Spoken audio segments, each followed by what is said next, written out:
I think you're a geek at heart, but we all know that. You're on fucking Broadway. Okay. You love that stuff.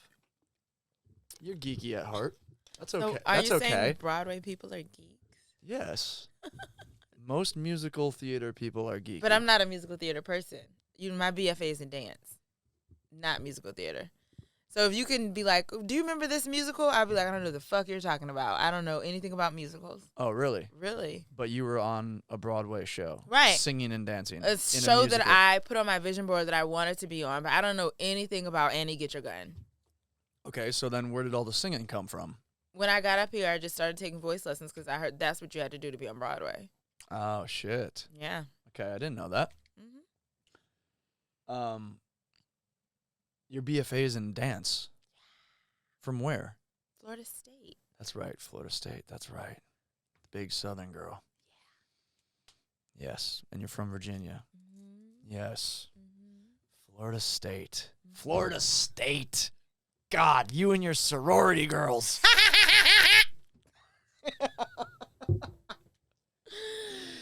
Oh my God, I couldn't imagine being around a bigger sorority girl than you. Really? It is like you are like the pinnacle of sorority. Fucking love that. What Alpha Kappa Beta? What are you in? What are you in? I'm a woman of Alpha Kappa Alpha Sorority Incorporated, 3 times imitated but never duplicated.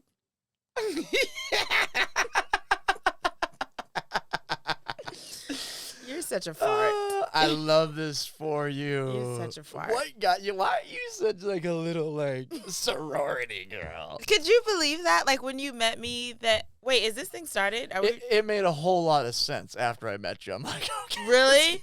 Yes. Was I like sedity? Sedity? Like, define what you think a sorority girl is.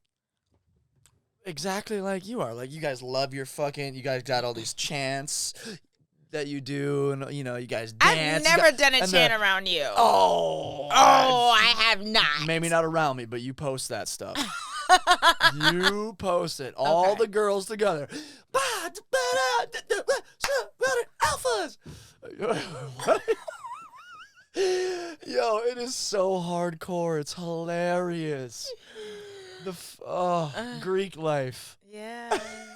What? Greek life. The first Black Greek sorority. The first Black Greek sorority ever. That's great. Like the name? Yeah. Alpha Kappa Alpha Sorority Incorporated. We had to get incorporated because other people started trying to take our sorority and change it into other things. And we were like, oh, no, ma'am. Alpha Kappa. Alpha. Mm-hmm. Kamala Harris is a member of Alpha Kappa Alpha. Oh, wow. Okay, cool. Mm-hmm. Okay, so the first Black sorority. Mm-hmm. Only Black people can be in it. No, that's not true. Okay. Yeah. Okay, just first Black incorporated. Yeah. Sorority. Yeah. The first Black sorority in the United States.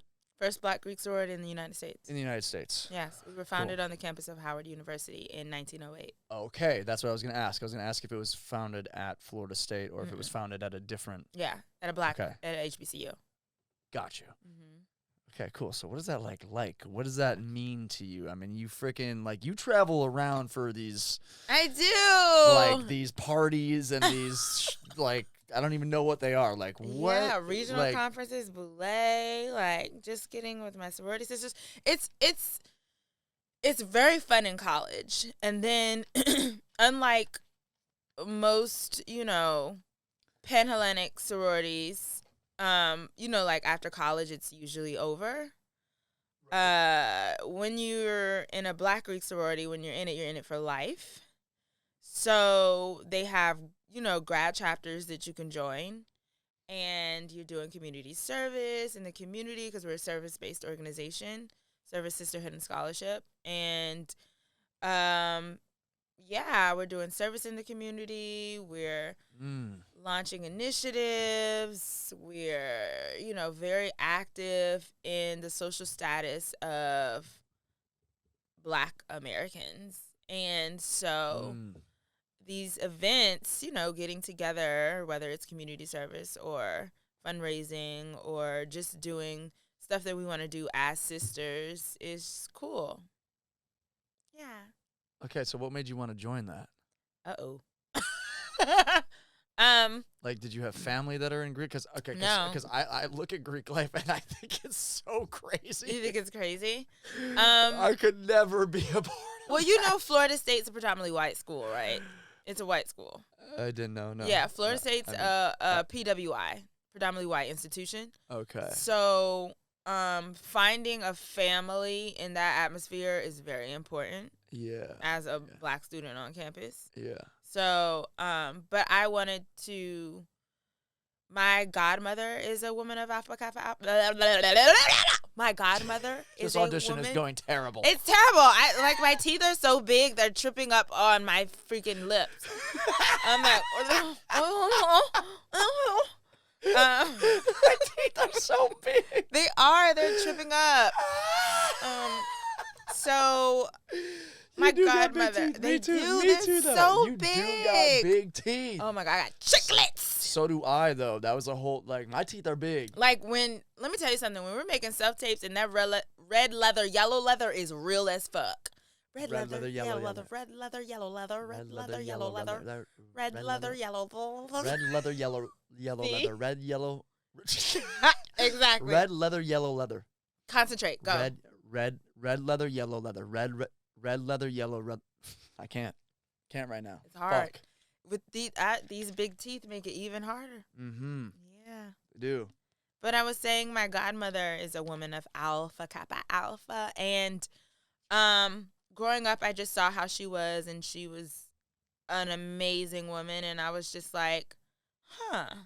And every chapter on every campus is different, but when I got to Florida State's chapter and I saw the Zeta Omicron girls of Alpha Kappa Alpha, I was like, ooh, I need to be one of them. The Zeta Omicron girls. Zeta Omicron. That's our chapter name because each school has a chapter.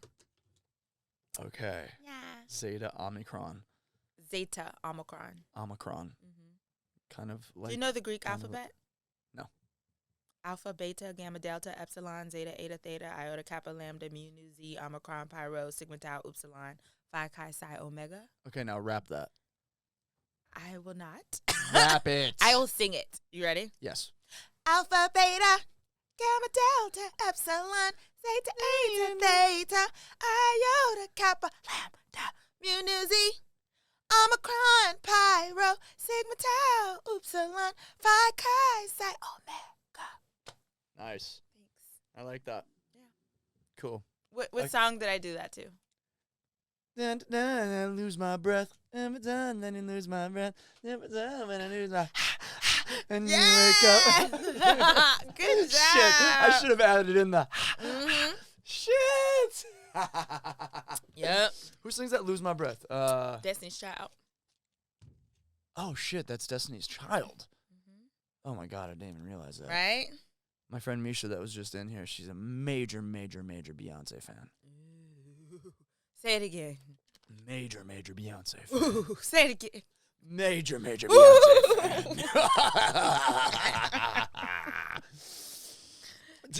Mufasa. Oh my gosh. I love that. Yeah, my half sister was in a in Greek life at UW-Madison. But I have no connection to that stuff, And that's fine. yeah, it's totally fine. I just think it's hilarious because, Fine. okay, so going back to the girl that I think you are because of that, right? Yeah. Well, and because of the stories you've told me, right? I don't know what you're talking about. Loves them. She's that Greek life girl, the sorority girl. She only dates the athletes, and she goes on those big dates, and she got to keep herself to that status. First of all, I don't know where you got that from. I do not know where you got that from. When have I ever mentioned anything like that? Don't. I can't believe it. No, I'm Guys, putting you on blast. I should have made you sign an NDA before we did this. Please. They got to have a jersey. No, I never said that. I never said that. I know you didn't say it. Exactly. You didn't say you only date athletes. It was just a joke because you did say that you used to date a lot of athletes. I did used to. Right. I used to. Right. I used to. And you also got, and you love Kobe. Well, he's my hero, so that's different. Yeah, it's different. Let's talk about that. Aww. What do you love about Kobe? Because it was his anniversary, his death. The anniversary of his death was what? Yeah, the 26th. 2 days, 3 days ago. Okay. 26th. The 26th. Yeah. Well, as a brown black girl growing up in Richmond, Virginia, and I was like a prima ballerina. Like if I show you a picture right now, you're gonna be like, "That was you." No, I don't. Anything you show me at this point, I'm like, that checks out. Yeah.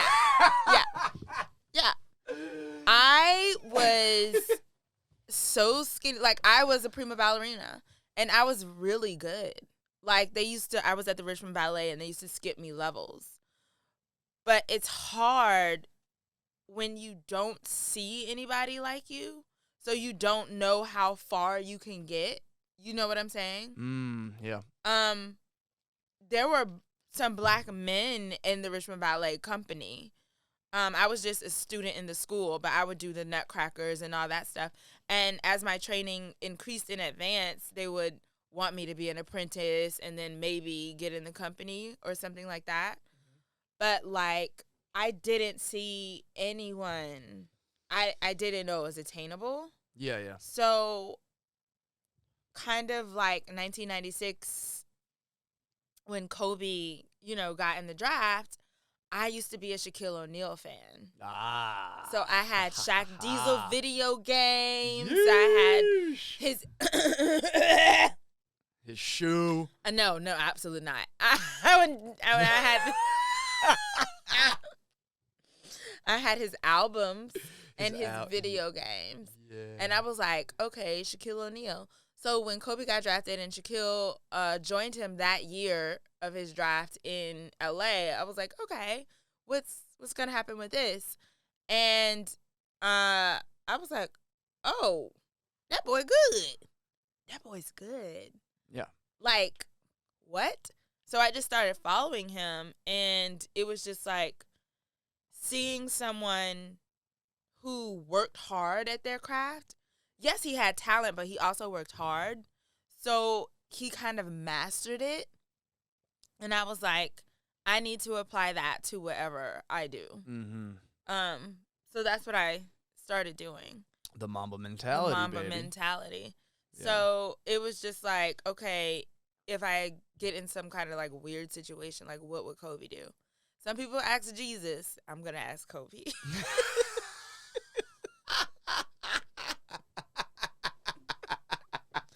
Yeah, so. Some people are going to ask Jesus. I'm going to ask Kobe. Right. That's amazing. So, yeah. So, when I finally booked Broadway, because that's what I moved here to do, my debut was on January 24th, 2020, and he passed on the 26th, like 2 days after my debut. Wow. It was devastating for me. Wow, that's crazy. Devastating. I mean, it was my second day being on stage with these people. Like, I can't go to work, like, or call out, or, you know what I'm saying? I had to, like, hold my emotions in the whole day until the show was over. And then when I got home, and the next day we had off, thankfully, because it was a Monday. But when I got home, I was a wreck. I was a wreck for weeks. When Michael Jackson died, I cried for like 2 weeks. When Prince died, I cried for a week. When Kobe died, it was almost unmanageable. It was ridiculous. It was ridiculous. Yeah. And it was like, I still have to go to work. Yeah. It was tough. And I was like, what would Kobe do? Kobe played when he had the flu, so I was like, I'm going to go to work. But I'm not happy about it. You know what I'm saying? I'm going to go to work. Kobe said, you know, people paid a lot of money to see him play, so he played through the flu. Now, Broadway is a little different beast, you know, 8 shows a week. But I went to work, but it was tough. It was so hard. It's crazy. I mean, I remember when he freaking passed away, and I was just in shock. And I was never, I mean, obviously everybody was in shock, but I was never a huge Kobe fan. But as I've gotten older, I've grown to really love him. Mm-hmm. And obviously just as the man who he was, right, and his principles and the way. He won a freaking Oscar after he retired. Yeah. What? Yeah. Yeah. Immediately. In his first film. Immediately. Mm-hmm. Who does that? Mm-hmm. What did he win it for, though? Was it just his Dear Basketball film? No, I know that. But did he win best? It was like a documentary, right? Or it was a short film or something like that. Yeah. A short film? Yeah. And was it animated? Yeah. Yeah, it was animated. Yeah, I never watched it. Was it good? Yeah, it was awesome. Was it Oscar Was it Oscar worthy? Should it have won? Yeah. You don't think it was like a little political kind of situation? Everything's political. Right. But that's his first year. Why would he have any say in that? You know what I'm saying? Right. But what did he, so did he write it? Did he narrate it? Did he, I know he was obviously a producer. Yeah. But, what did he do? Honestly, I need to watch it again. It's been so long. I couldn't even tell you. I need to watch it again. I need to watch it again. But I hear his voice. So I know he narrated because that's what I keep hearing in my head, his voice. But yeah, right. I do need to watch it again. Okay, cool. Yeah. For sure. Yeah. And that started when he came to the Lakers when, and obviously from Shaq, but what about, it was the work ethic and the mentality that kind of made you attract to him so much? It was just if you want something and you aren't willing to work hard to get it, do you really want it? You know what I'm saying? Yes, absolutely. Do you really want it? Absolutely. And I remember that he had this thing about people were mad at him because he wasn't passing the ball. And he was just I'm getting up and I'm practicing at 3, 4 in the morning before I practice. Yeah. If you're not on the same level I am, why would I trust you with the ball? Yes, absolutely. Yeah. So I can definitely fucking feel that and hear that when it comes to playing on a fucking NBA basketball court. Yeah, why would I trust you? For sure. A lot of because there's a lot of dudes that get to the NBA and they just want to make the NBA. Yeah, that's it. That is it. It's I made the NBA now. Huh. Yeah. Yeah. And just because they're on your team doesn't mean that you need to be friends with them. It's a profession. You also got to remember that too. So it's how serious are you taking this shit, right? Yeah, he made that clear too. He used to tell Shaq when he needed to lose weight. You know what I'm saying? Mm-hmm.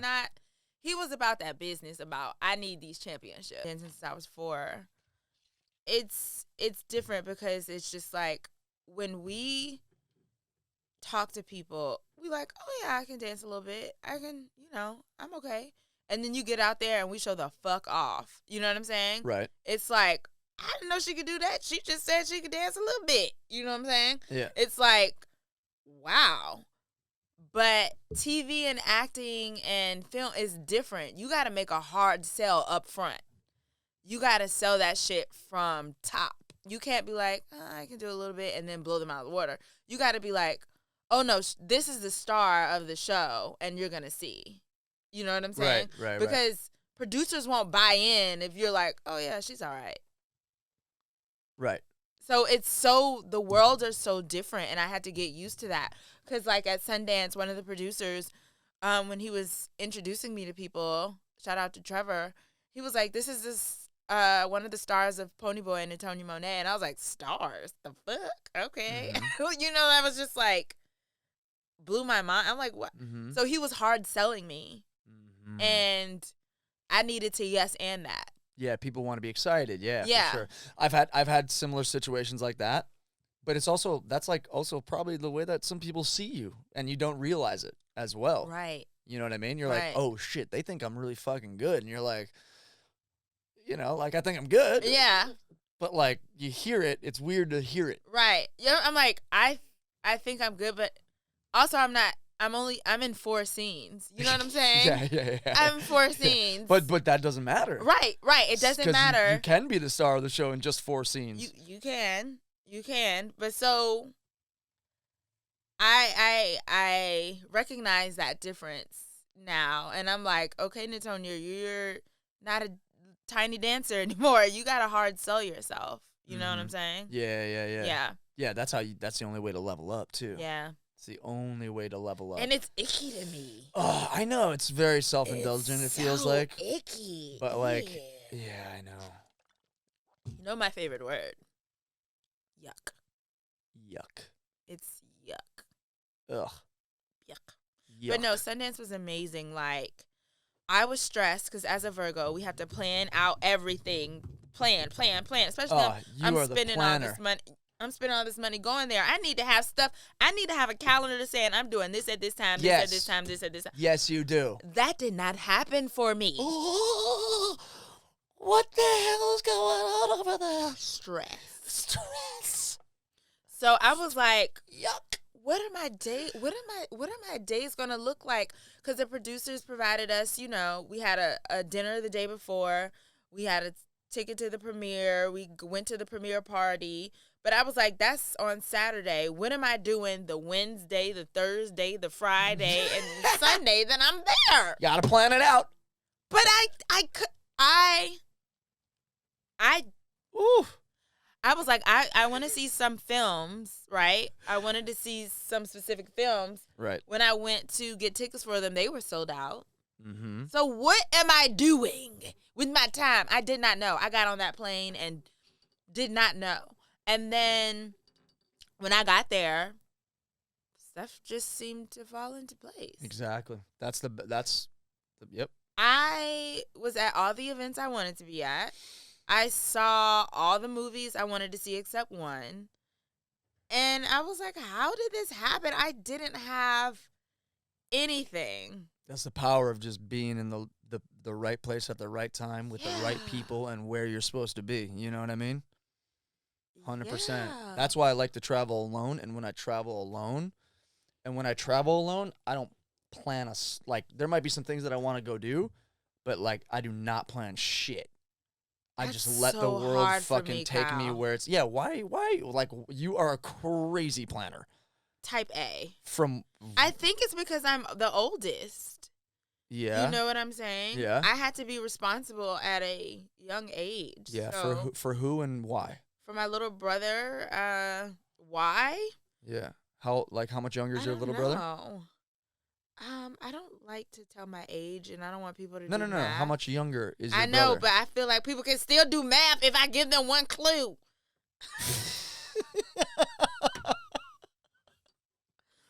Nobody's going to be doing the math. Y'all going to be doing the daggone math. Nobody's going to be going and finding your brother's age and being like, oh, yes, he's that age and she. Yes, they are. Well. Yes, they are. But there is a significant age difference. Okay. I'll say it is between the years of 4 and 8. And you can decide. Okay? Yo, this is crazy. You can decide how many years apart we are. But but like okay. It was just like, okay, guys, what do we think it is? We're taking a poll. We're taking a poll. Submit your answers in the comments below. It's between 4 and 8. Click the link and fill out the poll. And don't get it wrong, I will be insulted. Yes. I'm just playing. Yes. But okay. no, but yes. Like, it was just like, why? Oh, were your parents not like? No, they were, taking but care of shit. They were taking care of stuff, but it's always like that when you have older siblings. It's like, okay, Mom, I'm going here. Take your brother with you. You know what I'm saying? Especially when I started driving. What? Take your brother with you. Yeah. So it was just, and I was brought up, like even when I used to go to my grandma's house, when I was little, my paternal grandmother, She had, it was 6 of us, 6 girl grandchildren. And we were all at her house, and we were all like under the age of 9 at her house, under the age of 8 at her house. And she would be like, okay, like if one of us did something, if one of the younger cousins did something, the oldest cousin who was there at the time would get in trouble. Yeah, because it's like you were supposed to watch. Well, not necessarily. It was that. Well, you can't take it out on the younger kid. You know what I mean? It's like, yeah. Yeah, and it's just like, you know better. So why is she doing that? Yeah, right. Exactly. I'm like, I'm 9 years old. What do you mean? Yeah, like, I want to be doing that too. I do. But you know better, and you sat there and watched her do it. Mm-hmm. So that was instilled in me very young. Yeah. Yeah, you got crazy, like, I feel like you got crazy, like, Southern family, black family, very like, black, rule, Southern, like, shit that's, like, ingrained into your head. Yeah. Yeah, that's very, like, and also, formed you. Also, proper preparation prevents piss poor performance. That too. That's too. So I just wanted to be prepared. Do you feel like you're performing at an all-time level? If I'm prepared properly. Yeah. Do you feel prepared now? For this? Yes. Never. Not with you. No. You never know what to expect. I never know what to expect. Never. You came out and asked me about COVID. Where did that come from?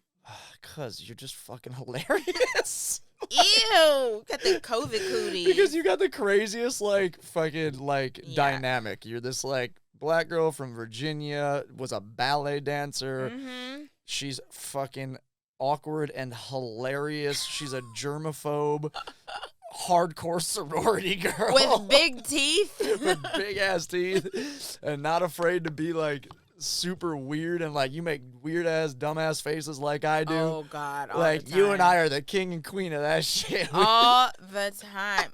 Oh, I was in Pal Joey that was at City Center in November, and one of the director choreographer was Savion Glover, and so Pal Joey was based in the early 40s, right? And so on stage, Joey, we're improvising, and he says something to my character, and we're supposed to be in the 40s now. He says something to my character about like, you're messing up the step, get off the stage, and I'm go, wow. I got in so much trouble because that is not the time period.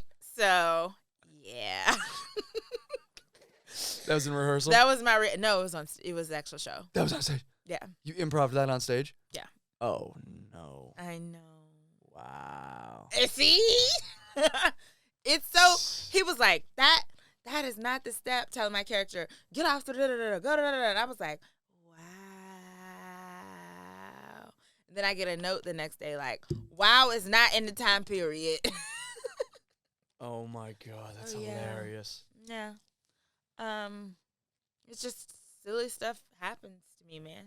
That's crazy. You got range. Though. You can do so much stuff.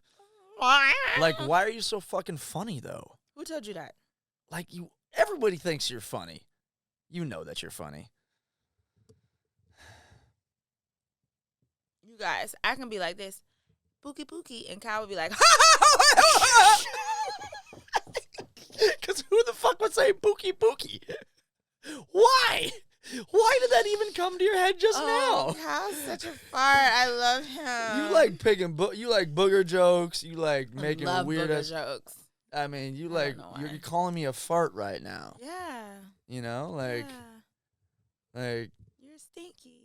Yeah. Little fart. No, I mean, you and I have had, all these crazy ass little conversations. I know. I love that you're also like not afraid to be vulnerable. Like I don't know, you're not afraid to be vulnerable. I don't know if you do it with me or do you just do it with everybody, but I don't. Actually, that's something I've been working on in therapy since 2020. I'm not a vulnerable person. Yeah. I've been working hard at it. But I feel like you've always been vulnerable with me though. Maybe. Like you like weird shit, like catching you in weird times. I'm FaceTiming you randomly. Oh, randomly in, when my like, bonnet is on and I'm looking crazy in the face. Yeah. You like, can you read with me? I'm like, all right, I still got my morning voice. I can't even recount the amount of like weird things that have happened on FaceTime with you. Yeah. The screenshots that I have of, the weird faces. And they will go down as not to be seen ever. I've got to start bringing NDAs to these things. I'm really good at taking those screenshots of people and embarrassing. I did it to a friend the other day. You're crazy. You're worse than my nieces and nephews. They do it too. You know they call me Auntie Pee-Pee Girl. Yes. That's been a trending theme on your Instagram recently because you get a lot of sweat down there when you work out. And they were like, I said, guys, this is sweat. Nah, that's pee. I pee in the bed every night. I know pee. I'm like, okay. I know pee when I see it. Okay, they're 4 and 5 years old. I'm not arguing with 4-year-olds. Hot coochie woman. Well, maybe. It's kind of like... Well, maybe. I don't know why it's so much sweat down there. I should probably get Botox or something down there, huh? Botox? Everybody's getting Botox in all these places. Why can't I get it down there? Are people getting Botox down there? I don't know. I've never heard of it. I know people get Botox in their feet. What? As you get older, especially women, you lose the cushioning on the bottom of your feet, so it's harder to walk in heels. So people have been getting Botox to, like, keep that puffiness so they can walk in heels with no pain. They're literally walking on water. Wow. Isn't that crazy? Wow. Built-in Air Maxes. Yes. Wow. I'm like, do ballerinas do that? Because that would be ideal, but you want to feel your feet. You need to feel your foot as a of course, dancer. You're using all the muscles. Right, so I don't know if that would be wise, but yeah. Right. Did you do you did ballet. I do point, yeah. You do point. Yeah, that's crazy. That's crazy. What's that like? Are your feet like fucked up a little bit from that? People ask me that and I'd be like, no. So what had happened was when I started point, I was in the 4th grade. I started at 9. You're supposed to start at 10, but like I said, they kept advancing me. So I do not like my feet to be ugly, and I don't know if this is a black thing in feet. My feet had to look good, and why did I know this at a young age? I do not know. But what I would do is when we would go to my point shoe fittings, I would always be like, oh, it's too tight, and get a half a size larger so I can put extra lamb's wool and cushioning in the shoes so I wouldn't mess up my feet. You put lamb's wool inside of the shoe? Mm-hmm. That's what people do? Yeah. Well, I mean, when I was wearing point shoes and doing point, we used lamb's wool. So you stuff that inside the shoe, and that at the very end of your, like, at the end of your toes. on the box, yeah. On the box. Mm-hmm. See, I know nothing about ballet. Mm-hmm. This is interesting to me. Yeah, so my feet never got messed up. And I remember when I was doing modern at Florida State, because I was a dance major, modern is barefoot and all that stuff. Yeah, and where you just move like you're fucking, like one of the jiggly blow-up dolls. Or blow up things there outside are of a certain convenience techniques. But like, I had cut my, not my pinky toe. What is this toe called? Do we know? The ring finger toe. The ring finger toe? Yeah. And it was like an open gash. I was putting Neosporin and Mederma on that thing every day religiously. And Moderna and cocoa butter and Neosporin. That thing healed right up, and I don't even have a mark. I was like, no marks on the feet. There would be nothing. Neosporin's the best. There would be nothing. All right, so we got to get a picture of your foot. Absolutely not. Absolutely not. Let me tell you one thing about me. Would you let? I hate feet. I hate seeing people's feet, and I don't want people to ask about my feet. And if we have to be somewhere barefoot together, I feel weird with people's feet out. It's just weird to me. We going to the beach. Are your feet gonna be out? Yes. I gotta brace myself because I'm about to see feet. I don't like it. I don't like feet. The only feet I like are my nieces and nephews because they're under 5, so their feet are still cute. My niece that's 13, I don't want to see her feet. Yo. I don't want to see it. And when I go home to Virginia, everybody walks around the house barefoot. I'm the only one who walks with socks on or bedroom slippers. Everybody is barefoot. It's feet everywhere. Why are people walking around barefoot? No, in the house. Still, that's weird. That's weird to you? Why are people walking around barefoot? People walk around barefoot in their homes. Well, yeah, I know that, but like they just walk around barefoot all the time. In the house, yeah. My mom makes you, some cultures you take your shoes off when you walk in the house. But people still wear socks. Right. But no, they have to be barefoot. That's weird. I mean, it's not weird. I'm barefoot in my house all the fucking time. But like in a family house, I like, especially my family or most families that I've been around, I should say, always socks. No. I'm usually the one that's in bare feet, and people, No. Everybody's barefoot except me. That's hilarious. I am the black sheep. Yes. Yeah. Yes, indeed. Yeah. You are. I wanted to talk about come on, Cletus, get it out. The audition journal on Amazon. So I created an audition journal for actors, dancers, singers, or anybody who auditions for stuff to help them, because I used to log my auditions on an Excel spreadsheet. Yeah. And when I mean log, you're like, how do you log your auditions? It's just like when the auditions due, who was the casting director? Did it come from my manager or my agent? Right. What did I need to prepare for the audition? Mm-hmm. Like, was it 2 pages of size? Was it 4? Did I get coached on it? Mm-hmm. Like, did I get a callback after that? Mm-hmm. Like, I used to log all of that. Did I book it? You know what I'm saying? Right. So I could start to see, like, okay, so it looks like commercial-wise, I do better when I'm in the room. Mm-hmm. Is it in the room? Is it self-tape? I book more when I'm in the room, commercials. Mm-hmm. That, Yeah. So you figure stuff out like that. Right. And you see what you can tweak to change the situation. Right. So let me see what can I do differently to book it by self-tape? Mm-hmm. You know what I'm saying? Yeah. Because here we go back to the type A, I feel like not only is it who you know, the acting or whatever, entertainment business, but you also have to be strategic about those things. Mm-hmm. What casting directors do I have relationships with? Mm-hmm. And all of that, I made a journal, so you can log all of that. It's given to you. And then there are certain prompts on pages to ask you about how the audition process went. What did you wear? Did it cost you anything? Did you have to rent out a studio to sing your song that you had to send in by self-tape? Mm-hmm. You know what I'm saying? Yeah. So if you did, take that off on your taxes. Like, So mm-hmm. then it has like a gratitude page. So I think a lot of actors get in their head about, okay, after they turn that audition in, it's hard to let go of it, mm-hmm. especially when you don't know where your next audition is coming from. You don't know where your next job is coming from. Yeah. You put so much into this one thing. Like, I got to get it.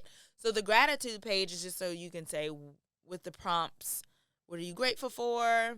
What happened that you didn't expect that you liked? And it gives like an affirmation for you to say. And then you got to let that shit go. Let it go.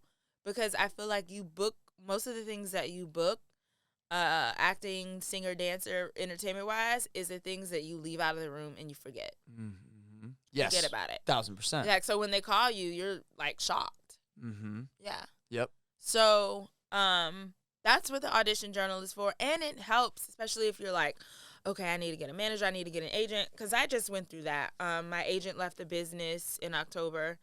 after the strike, he was like, I just need a completely different career, not in entertainment. I'm sick of this. We had the strike, we had COVID. I want to do something else. Mm-hmm. So he left. So I had to get a new agent. So in these interviews, they're like, would casting directors have relationships with you? Who calls you in a lot? Da-da-da-da. It was all in my journal. Yeah, So, facts. Yeah, so Facts. I had all that stuff, and they were impressed by that. That's sick. You know what I'm saying? Yep. So my agents that I recently signed with asked me all of that stuff as well. Yeah. Which I loved. I was like, that's a good, because it's not only a reflection for them to see, but it was also a good reflection for me. Like, oh shit, this is who I know. This is who I don't know. I need to put a fucking lot more work into keeping these relationships. Exactly. For sure. And like being more meticulous and strategic, like you said, with that stuff. That's like data points for any fucking tech business or any like business in general. Like you're tracking your sales, you're tracking what's working, what's not, like what you should keep in your, in your inventory, like, like what your demographic is. Yeah. Cause I figured out that I book more commercials when I dress in the color of the product. Oh, wow. That's an interesting data point. Right? Like when you write down what you wore for this, and then I'm like, huh. So for this Hellman's commercial that I just booked, which is going to be a Super Bowl commercial, and I just found that out. What? I wore blue. Yo. I wore freaking blue. Like the logo. Mm-hmm. Wow. That's crazy. So this is how I found out it was going to be a Super Bowl commercial. After I booked it, I was just like, it was right after Pal Joey had ended. I had the audition like that Monday, did the audition, did the callback. Agent called me. He was like, oh, you booked it? I was like, oh, okay. Go. I had an agent interview with Stewart Talent. And we're talking about stuff. And I was like, I actually just filmed a Hellman's commercial last week. And they were like, oh, the Super Bowl commercial? And I was like, it's a Super Bowl commercial? And they were like, yeah, we have one of our clients. I was like, what? I didn't even, like, when I did it, I didn't know it. And maybe it's good that I didn't know it because I might have put more pressure on it. But also the other thing, Kyle, is at the beginning of every year, I write down 12 goals that I want to accomplish. Mm-hmm. One of my goals in 2023 was to book a Super Bowl commercial. Mm-hmm. And it was November. It was I had 1 month left, dog. That's usually when they shoot it. Or that's usually when they like shoot them out. Yeah, because the stuff that I did that ended up being in the Super Bowl was also like October, November. Yeah. Yeah. But the thing is, like, when I wrote my goal down, I completely forgot about it. Yes. I had no idea. And then I'm looking at my goals because I'm like, okay, it's December. Let me see what's going on. And I was like, I book a Super Bowl commercial. What? Dude, yeah. I didn't even remember. Yo, I went through that same shit at the end of this year. I went through that same shit. I'm like, oh shit, I actually did that. And I did that as well. And I did that as well. And I wasn't even thinking about it. Just because I wrote it down, it was in my head. It was in your subconscious. All year, and it happened, and I didn't even realize that I did like 5 goals that were on my goal sheet. Hell yeah. That's amazing. That's amazing. Love that. So it's coming out for this Super Bowl, which is in, 10 days from now? One of these days. Kate McKinnon is in the commercial, and she has this cat. Yeah. And the cat, she's trying to figure out what she can eat, and she has all these leftovers, and the cat is like mayo. So she's like, you talk? And so she goes through this whole thing where her cat's on a talk show, and then her cat gets really famous and does book signings. Her cat dates Pete Davidson, and I'm literally one of the women in the supermarket fighting over the mayo. Okay. So it's really quick. Don't blink. But imagine what that audition was like. Was it even, did you even have to like say anything? Yeah, I'm sure it was all just like you grabbing back and forth like. No, they wanted improv. Oh, okay.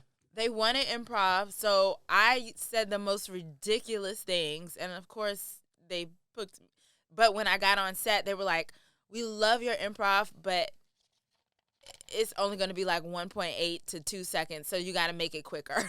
So what they kept in the commercial was like, it's mine, and that was it. But, my improv was like, because it was a cat, I was like, I never had to do this with Mufasa. You know, just stuff like that. Mhm. That was really, I think they were geeked out. They were laughing their butts off about that. And I just used to say just little crazy like housewife stuff about the mayo. And yeah, and they kept the least funny thing. It's mine. So yeah. I love how they're like improv, funny people, and then they keep the part that is just regular. But the commercial's really funny. It's actually out now, but it's going to air during the Super Bowl. Cool. And the reason I found out it's out now because somebody called me and was like, did I just see you in a Mayo commercial? Yeah. And this was like yesterday. Yep, And I was like, yeah, you did. Yep. That's what was happening to me when all that stuff with Zaxby's came out. The chicken wing stuff that I did. Mm-hmm. So are you getting a pay bump because it's going to Super Bowl? You have to. It doesn't matter. Oh, so don't even. It was a fucking buyout. No, it wasn't a buyout because it was SAG, but it doesn't matter that what the commercial is for. You're still gonna get paid SAG rates. Isn't that crazy?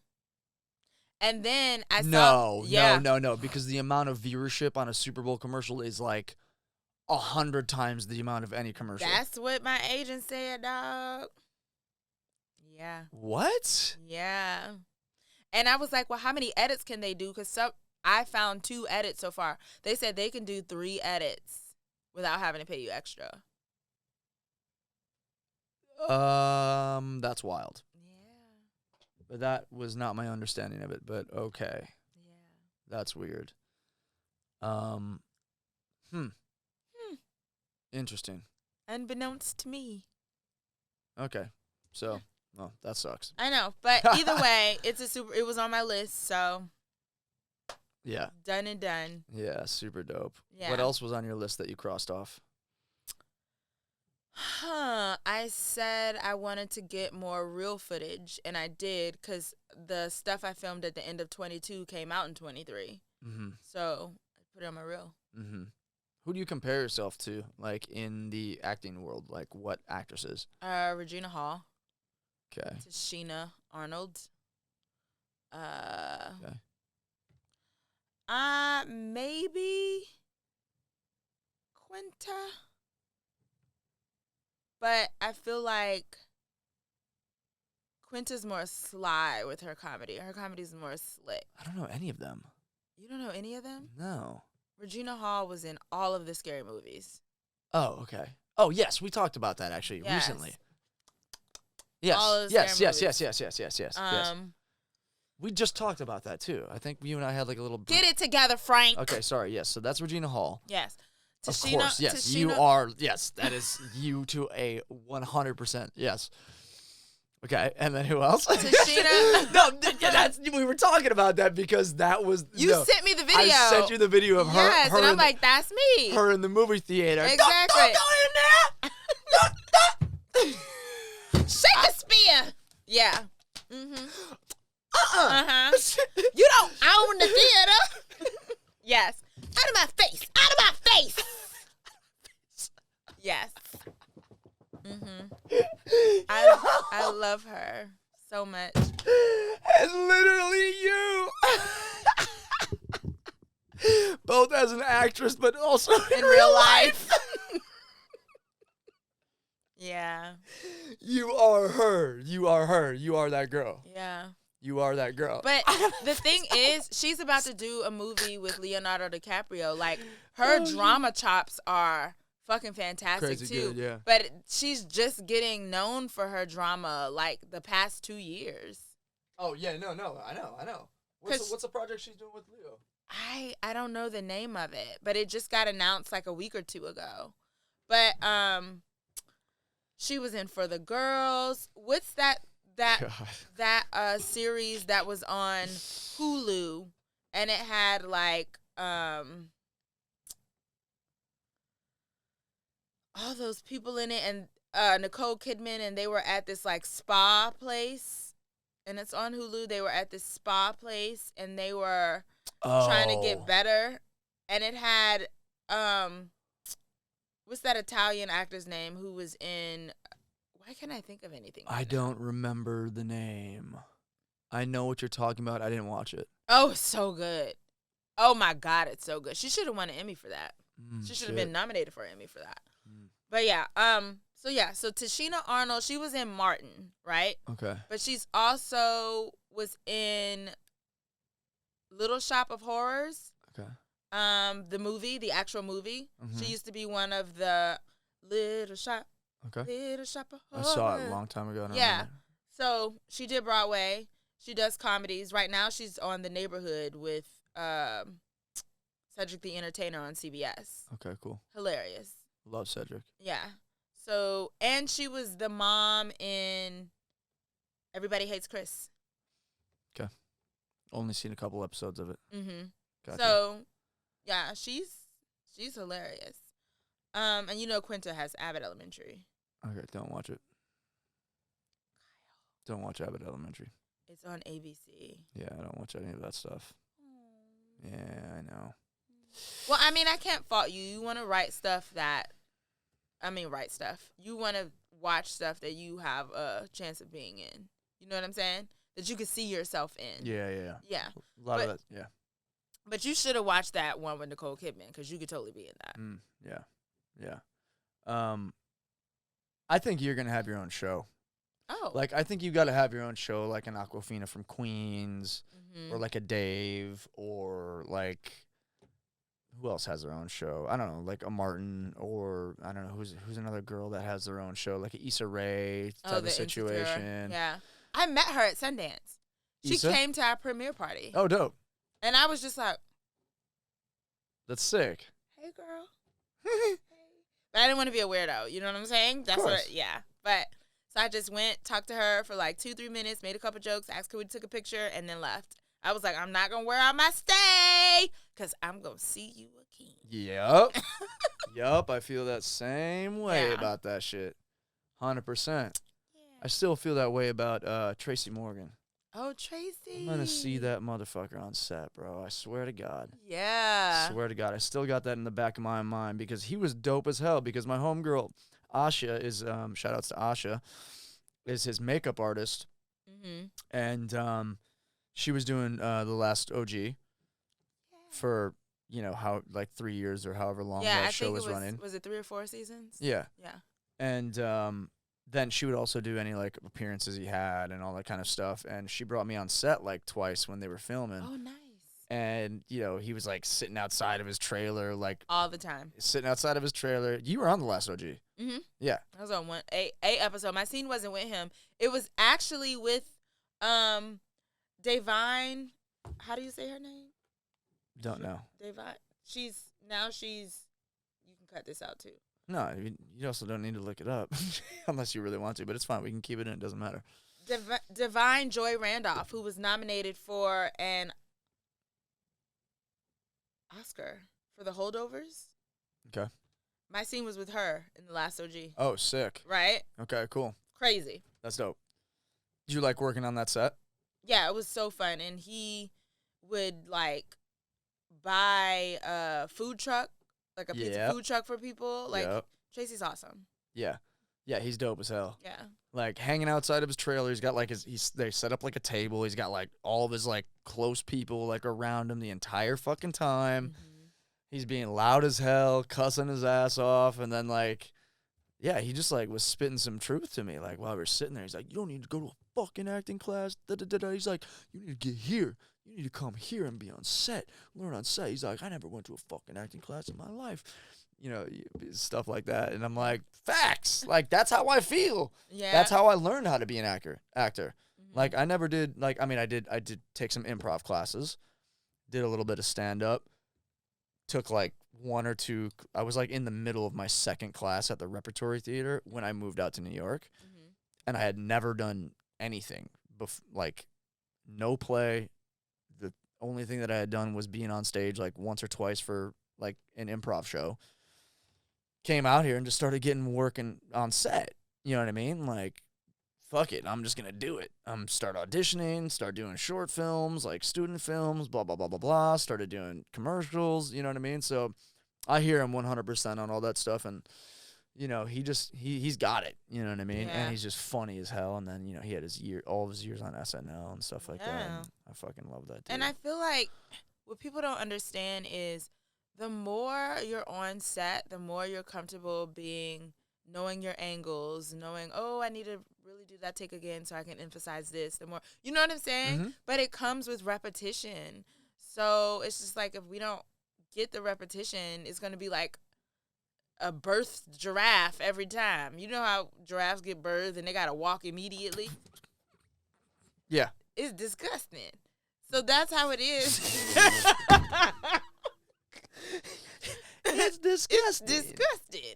So that's how it is when it's like we're not consistently working. Like I had some auditions that I had to do last night.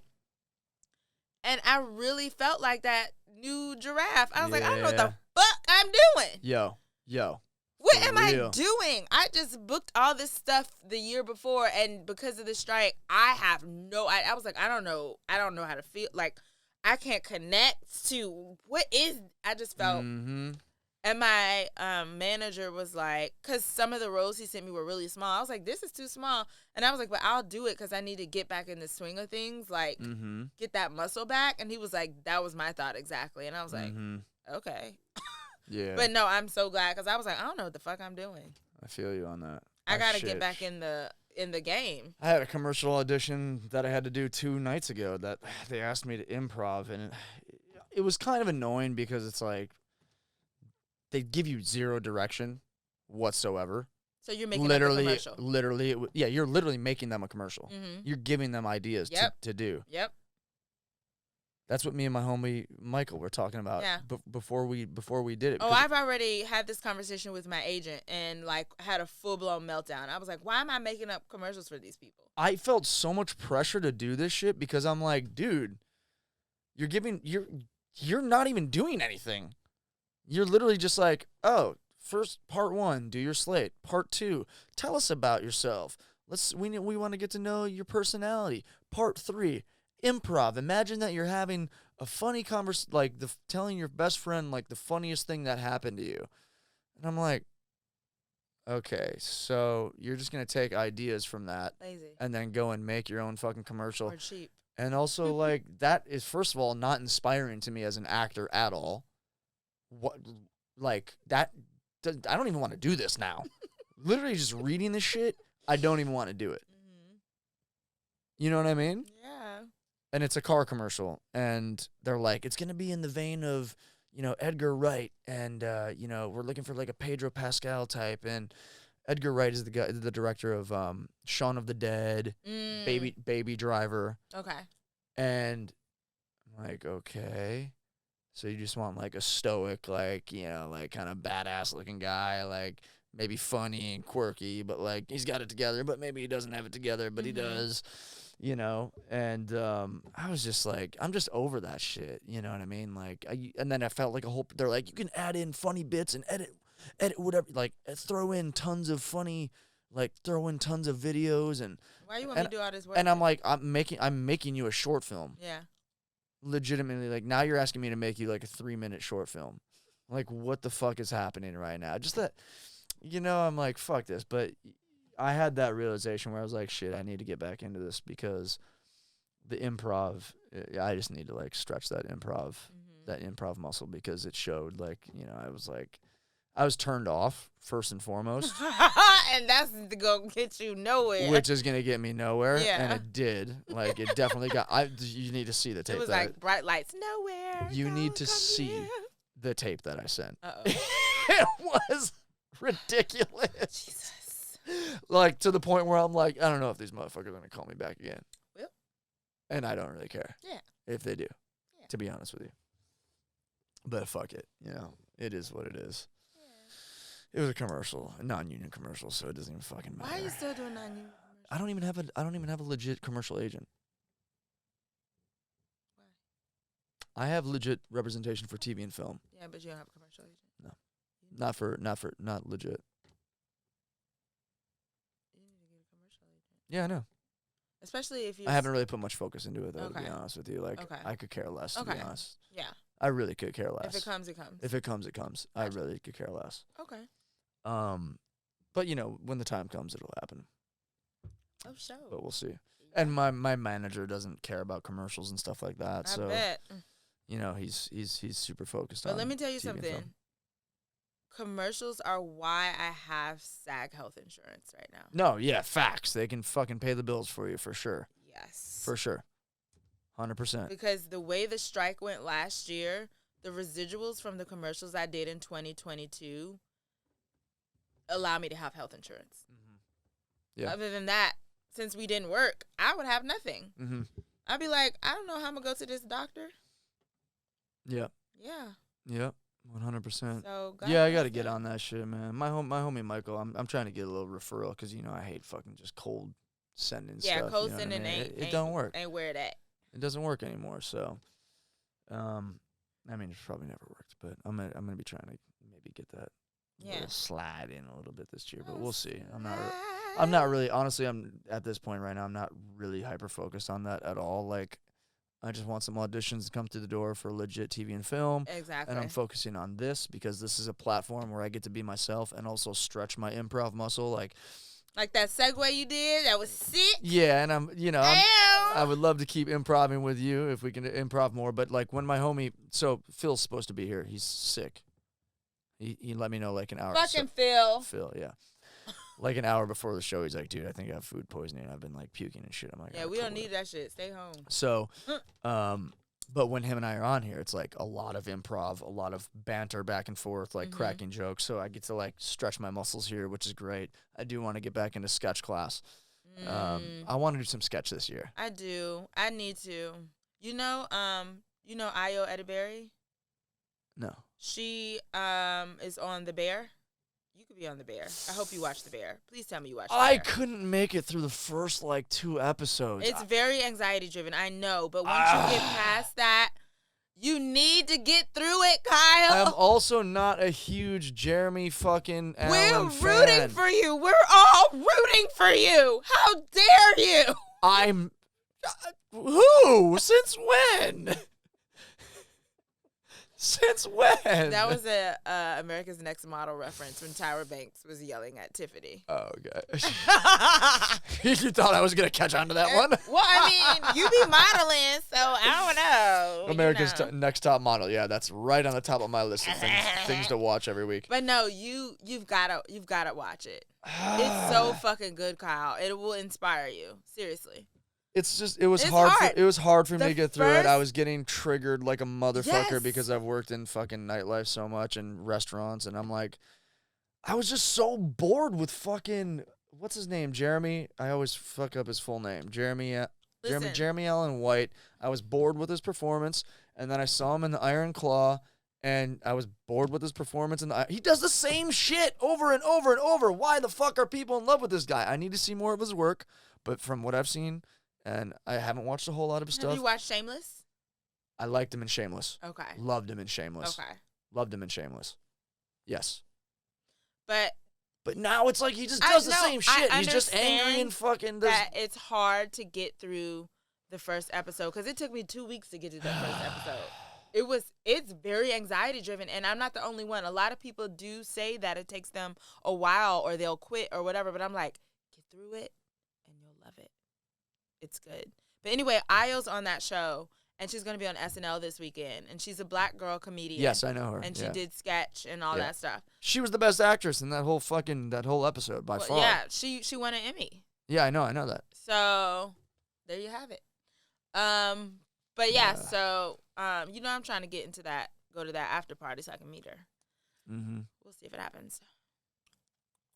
The SNL after party? Yeah. They always have it at some dive bar. Well, they don't give out the location until right before. Mm. So there's one that they would used to go to this bar. I can't remember which one it was. It was between 13th and 14th Street on First Avenue or Second Avenue. They used to go there all the time. I went to Quinta's, the after party for Quinta Brunson's, and hers was at Mexico Rosa, way downtown on 23rd or that Mexican restaurant. You know what I'm talking about.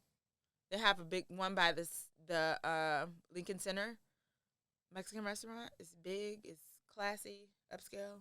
Don't know it. Okay. Well, Mm. Bippity boppity bippity bop. Yep. Are you still hugging trees? Oh, I haven't in so long.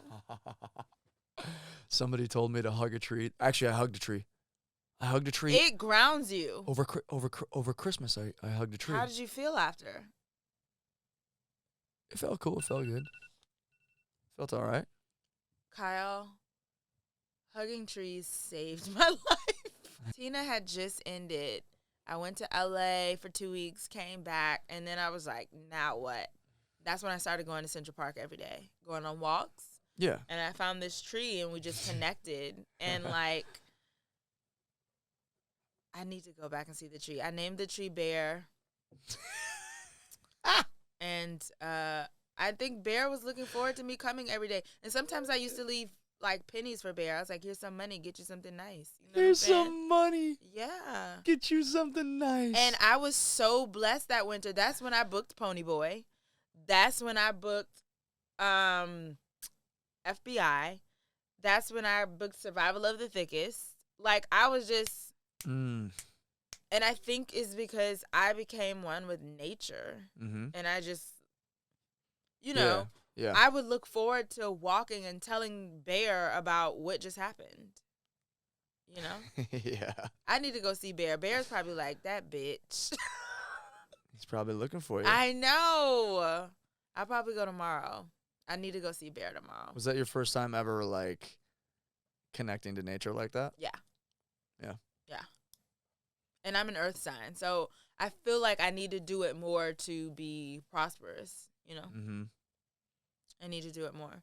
And I didn't really realize I needed to start doing that until I was in LA, and you just have access to a beach like that. And, like, who wants to go to New York Beach? Yuck. Absolutely yuck. Yeah, 1,000%. So when I was in LA, and I was like, wow, this is calming. I'm by the water. I get to journal. Mm-hmm.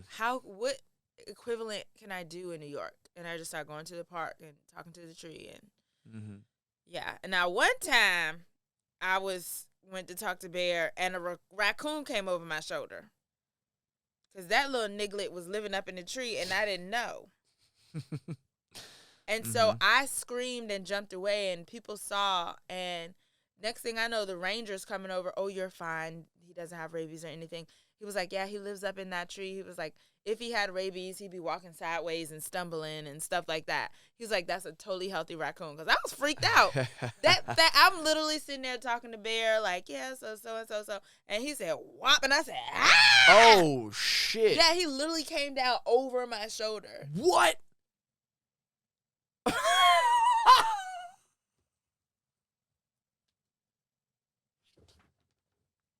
Now, I said, now listen, I'm not Pocahontas for real.